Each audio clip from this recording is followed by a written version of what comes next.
All right. Checking in here live from the Pro Dreams podcast. If you're new following us, my name is Trey Ledbetter, and I have one of our first guests here, Shawn. Shawn is with the Determined Society. We'll tag all the different socials and all. Welcome Thanks, to the man. store. It's good to be here, man. This place is awesome, dude. Yeah. If you're new to following us, we're at 3930 Burbank Drive right here in Baton Rouge.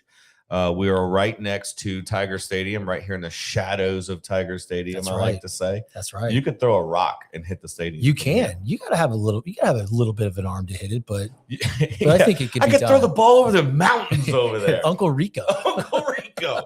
Yeah. You see that mountain range over there? Yeah. So Shawn, tell us a little bit about your bio and who you are. And Yeah, man. So I grew up in San Francisco Bay, California, and was blessed enough to play baseball all the way through junior college out there. And then I got a small athletic scholarship to play right here at LSU. And I played 01 to 03. So Skip Bertman's last year was my first year. Wow. Unfortunately, had surgery that year, and I spent the next 2 years in the rehab room trying to get ready, and finished out in 03 in Omaha, and then did a bunch of things back home in California and in Florida where I live now. And, long story short, long sales career, but decided, you know what, I'm going to make a podcast. And that's what I'm doing now. And it was one of those things I was joking with you earlier. I accidentally created it because it wasn't my intention, but over the last 5 years, it's grown to be top 30 in the United States of America out of all categories. And, number 3 trending on Spotify today, right behind, Theo Vaughn and Joe Rogan. That's pretty good company to be in. It's thin air, but it's kind of strange, right? Because I look at it, so I was like, yeah, I'm not them, But so, just a couple questions I had. I don't want to take too much of your time, but I guess you just said something that was kind of funny to me because I created this business, Pro Dreams, almost by accident. No way. And if you're new to listening to us, I started this business when I was 15 years old. I'll tell you my bio. Just trading memorabilia and selling on MySpace at the time and eBay in its very first start. And I really just had a passion for collecting sports memorabilia. I always wanted to be a professional athlete, but being fat and 350 pounds wasn't in the cards for me. I was the Drew Brees syndrome. I was 2 inches too short. Okay.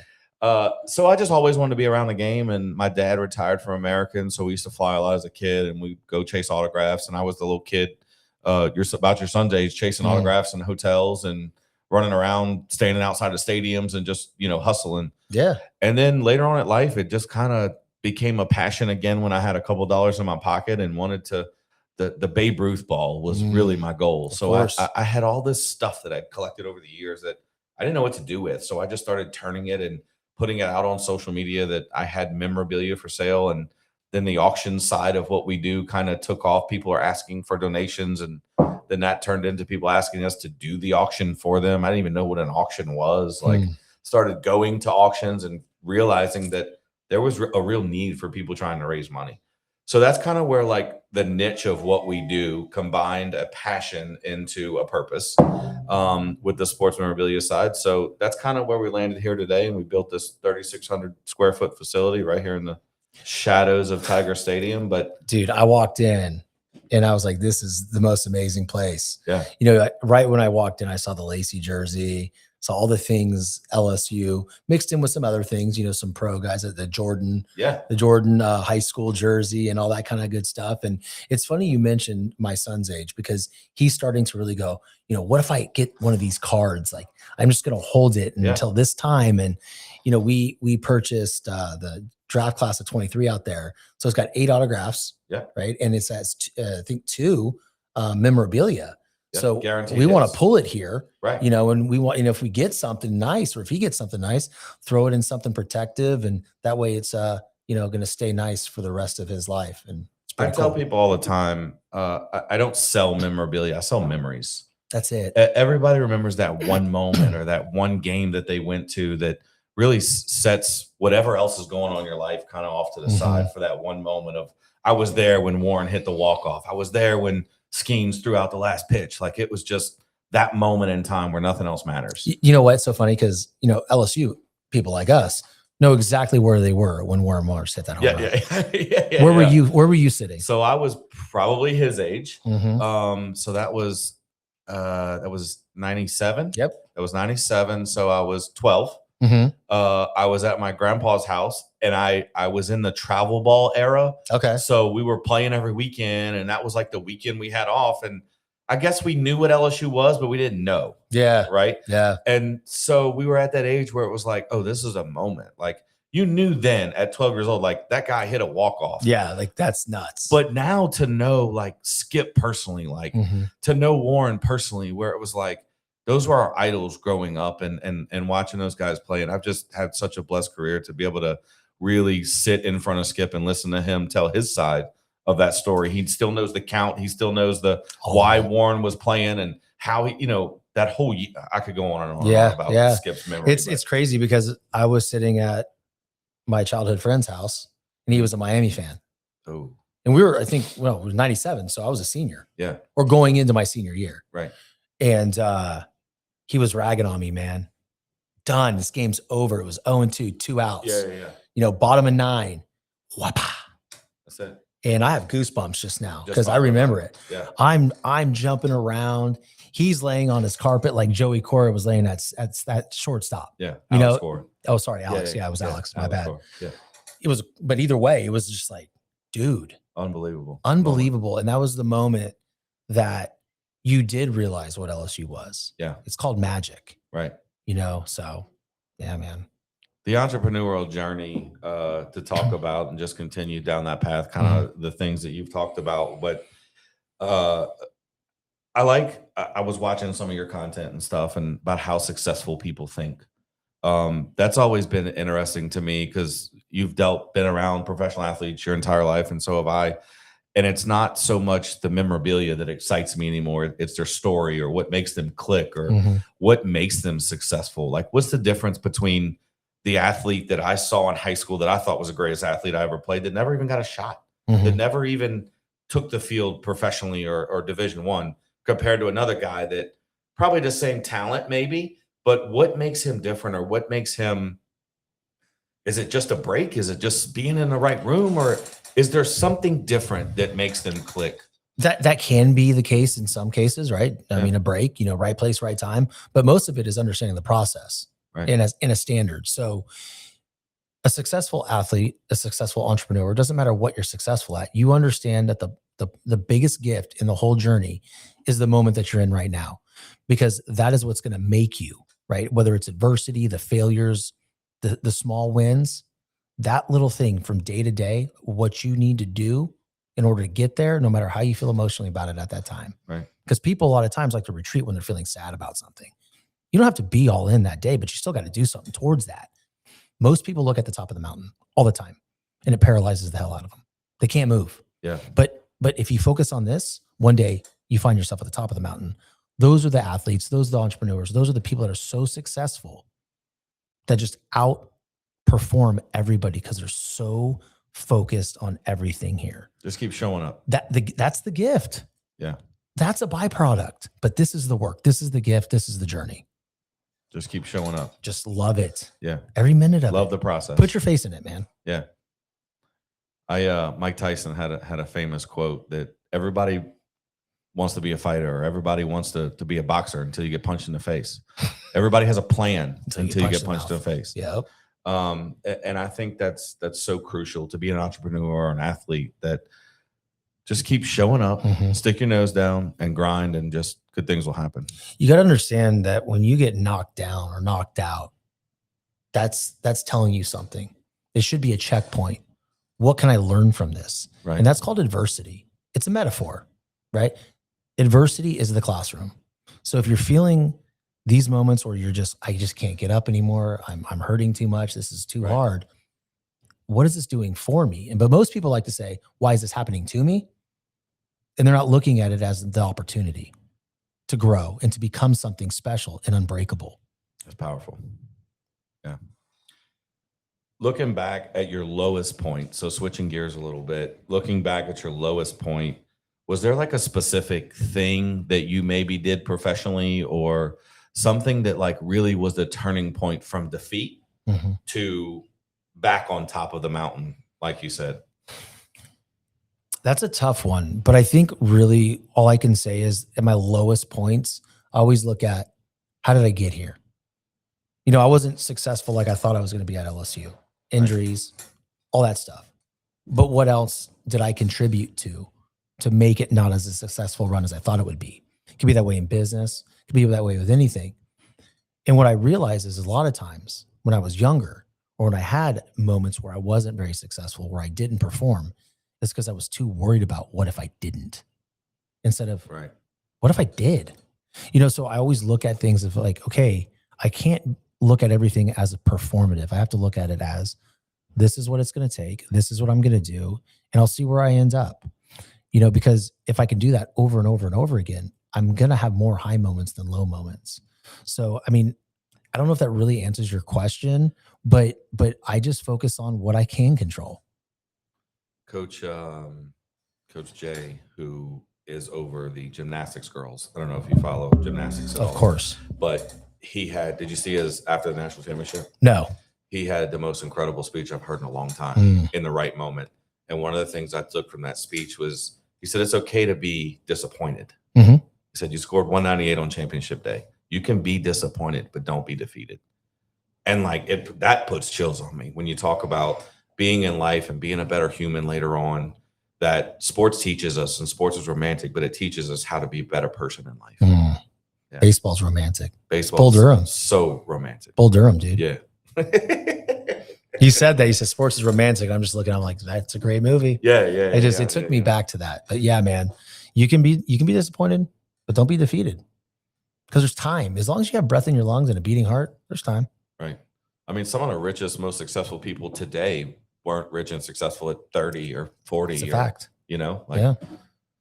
Shoot, I got a lot of time left. I hope I do too. Yeah. Yeah. I mean, that's the goal, right? Well, Shawn, I really appreciate you coming in.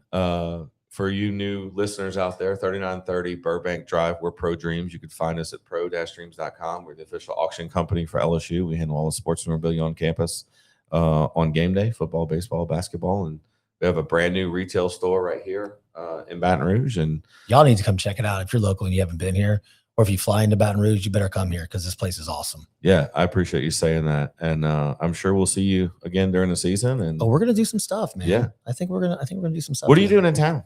So I'm interviewing Skip tomorrow. Okay, great. Yeah, Skip Bertman. So interviewing him, talking about leadership and how he's been such a leader of men. And he did write that book, right? Mm-hmm. And we're gonna have a chat and we're gonna have some of the former players come on. Blair Barbier is coming on, Ryan Terrell is gonna be there.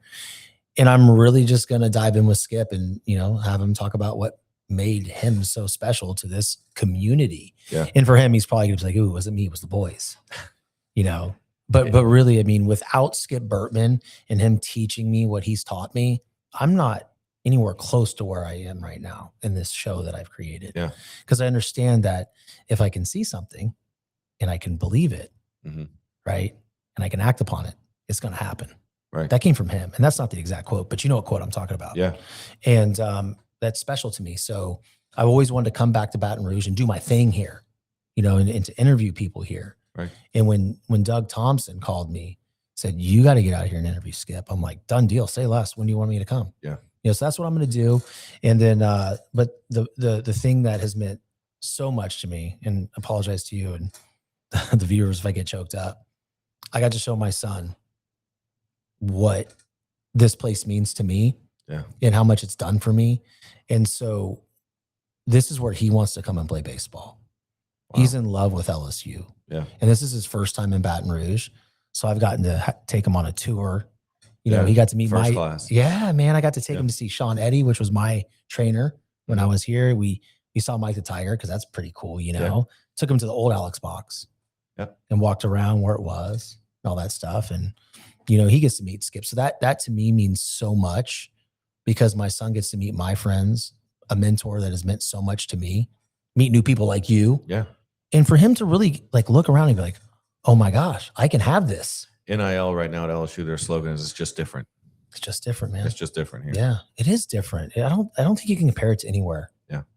I don't care if they win the national championship or if they're having a year like they're having right now. Right. Those things are going to happen. Sure. It's baseball. They're going to get a black eye every now and again. Yeah. But it still matters. It's just different, man. It's such a great community. I miss it like crazy. When you moving back? When my son signs his Yeah. Coach Jay, shout out Coach letter Jay. of commitment. Let's do it, man. Yeah. All right. Well, any other questions for me or? No, look, man, I just, when you do so much with the athletes and so much with everybody in the community, and you have this beautiful place. How do you feel about it though, man? What does it fulfill in you? Does it bring up some type of, childhood nostalgia with your parents? Yeah. So I watched a lot of baseball growing up, being from the New Orleans area. Shout out Laplace. Shout out Laplace. We watched a lot of baseball growing up. I played baseball a lot. So like I said earlier, I did want to go pro and I wanted to play to the next level, and it just wasn't in the cards for me. And I never got that shot. I never got that break. When I was playing in high school, our school wasn't we were recruited at all, really. So I felt like I missed a little bit of opportunity because I felt like I was good enough a little bit. So I always want to know, like, kind of in the back of my head, of why I was missed on or why I was skipped out on. Some complacency there, maybe in high school, and not knowing what I know now about how to get to that next level. So I always feel like I want to just answer that question of why not me. And I feel like I'm always trying to have a little bit of imposter syndrome of, it is me now. Like I am the biggest auction company here. I am the best at what I do. And I'm not saying that to brag or sound like I'm out of place. That's different. It's a fact. My process has proven of who I am, how I treat my customers now, whether they're buying from me or they're my clients that I represent. I do try to set myself out and be different than the sleazy normal sports memorabilia type relationship that some of these agents and stuff have. Kind of know who you're talking about, or maybe I can feel, who I think is kind of like that, but I don't know. But listen, it's crazy because, and here's the thing that is important for you to know. I asked Doug, I got an hour and a half before the tour. Where do I have to take my son? That's awesome. He said, here. Yeah. So you've done it. Thank you. And that means something. Do you ever sit back and reflect upon what you've built and go take a deep breath when no one's watching and look around and go, holy moly, man, I did it? Yeah. Some days, sometimes I've done it once or twice. There's a photo that just came up in my memory 14 years ago. It was like our first auction, and it was mini helmets and like some jerseys, and it was a crawfish table that like didn't even have a covering over it. And we were doing an auction. Wow.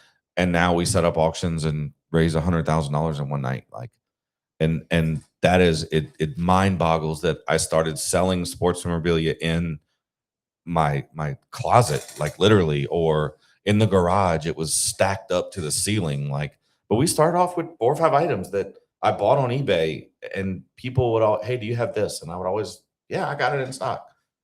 And you go find it. Go find it or go on eBay, and like I would just source it. Like however I knew how. Got a couple breaks in between and got some lucky pulls. And I do look back sometimes and think, man, this has been fun. Yeah, but see, what you just said is everything in building something special. You started when you weren't ready. You had 4 or 5 items. You didn't worry about what you didn't have. Yeah. When someone asked you, do you have this? You said, yes, I have it in stock, and you went and found it. Right. So you're very solution oriented. That's why you've built what you've built. Right. That's why you've been in the rooms with these amazing athletes, these amazing auctions, and raising $100,000 for every auction. Yeah. And that's the real key to success, man. So I can't wait to come to one of these auctions. I want to see it. Yeah. We're going to do it. A lot of moving parts. I'll bring the team. We'll cover it. All right. We'll cover it. We'll do an event here. Let's do it. Yeah. I would love that. That'd be fun. I think we need to dive more into, after you release your situation tomorrow and what you got going on. Like, I think maybe we tag team on some things with some books with Skip. Skip's been here 100 times, and he loves it here, and he's been instrumental. And to just kind of beat a dead horse here, Skip has no reason to invest in me or to be, and I'm not talking money. I'm talking about just investing in me as a person. Like, he'll text me all the time. He's proud of me, or like when he's here, he's like, man, you've done good. Yeah. And like, just to hear that is like, it's so powerful. It's of how he motivates telling you. Yeah. But see, he always knew how to do that. And of course, sometimes he would sit on his microphone at the box. Yeah. And, say some things to us that, really made you second guess your life. But, but at the same time, man, just what a leader. he told I'm not going to name the player, but Ronnie Rance-ish. Ronnie. Yeah, he told Ronnie on the mound one time. He walks out, and Ronnie tells his story way better than I can. Obviously, I wasn't there because Ronnie's way older than me. Mm-hmm. But he said Skip walks out. He goes, it's my fault. It's my fault. I recruited you. I recruited you. Oh yeah, I've gotten that one too. Yeah. That's one of my favorite Skip lines of all time. He said to me one practice, and my arm was completely shredded. Yeah, I mean, torn to pieces, and I ended up, having surgery probably 3 weeks later. Yeah, and he goes, "Ooh, what's wrong with your arm?" Yeah, I'm like, it hurts. He goes, "It's not your fault. You're a good boy. Yeah, I recruited you." Love that. That just and that's like the one of the ultimate insults, but it's just like, oh, thank you. Like I'm part of the guys now. Like I know what this looks passage. like. Yeah, absolutely. Yeah. Oh, funny Skip story. I remember when his granddaughter was turning like 2 or 3, and me and Tommy Morrell had to go over to his house. Yeah. And Riverbend, way back. That was like 2000. He still lives there. Yeah. Is he still in that same house? Yeah. Good Lord. Yeah. Unreal. Yeah. So me and Tommy Morrell were over there, and he made us pick up all these little sticks in the yard because he didn't want, his granddaughter and his friends to fall down and get hurt with sticks. And he said, thank you. And he's like, let me help you. Let me show you my gratitude. And he gave us a Powerade, and he gave me one of his World Series shirts that was like a 3X. It's like, thanks, Skip. That's nice. Yeah. You still have it? No. Got lost in Tiger Plaza, probably. Oh, goodness. What happened to that place? I have no idea. Was it always that bad? I don't know. It might be. I don't know. I couldn't even get in there. I wanted to show my son where I lived and where I got bit by a snake and all that kind of good stuff. And it was gated off. I couldn't even get in.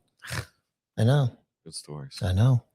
Yeah. So anything else? Nah, man. Just like I'm just happy to connect with you, man. Yeah, it's been good. Yeah, it's been really nice. And I can't wait to come here for, an event, and then just stay in touch and see how I can help you and further this thing along, because I got some great ideas. We've already talked a little bit off air about them, but really showcasing what this place is on a higher volume level, and you'd be surprised what will happen. Yeah, because social media is this crazy. Powerful. It's so powerful. So like and share, press the button, all that stuff. Hit subscribe. Hit the notifications, baby. Yeah.